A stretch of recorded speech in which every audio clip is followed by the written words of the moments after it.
Executive functioning is kind of an umbrella term, and it really includes everything, all the processes in your brain that allow you to do things like make decisions and organize things. There are processes that help you prioritize or how to break things down into smaller pieces. Self-control is part of executive functioning. And so there are people that, for whatever reason, struggle with those issues and with those processes. And any number of those things can be considered to be part of executive function. There is a particular part of your brain that is responsible for those things, and it's the last part of your brain to develop. And so as people are growing and maturing, the very last section that typically develops and completely matures is the part of the brain. It's in the front area of the brain, and it's the part that that finishes developing at the last. And so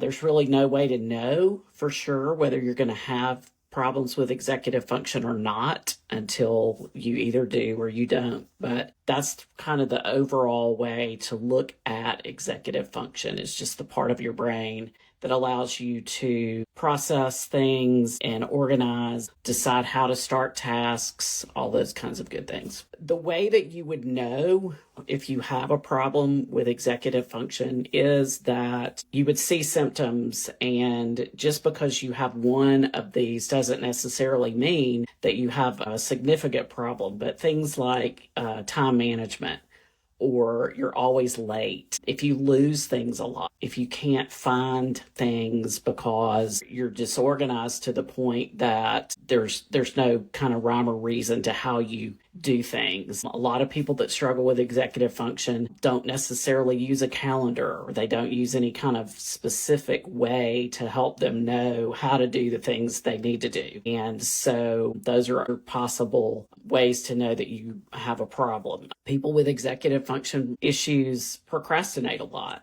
And sometimes they realize it and sometimes they don't. But that's another way to know if you have executive function. Most of the time when I'm dealing with clients that struggle in these areas, the two things that come up the most are time management issues and procrastination issues. And even though they don't necessarily know that they've got an executive functioning problem, they know that those two things are big issues for them. A lot of people that struggle in these areas are people that have an ADHD diagnosis, or they may have another diagnosis of another learning challenge. And I've dealt with clients that have auditory processing issues. And so sometimes that affects their ability to make decisions. It affects their ability to start tasks and follow through with them. And it also affects their ability to manage their time correctly. So that's a way for you to kind of get a little bit of an idea about what that looks like, what executive function looks like.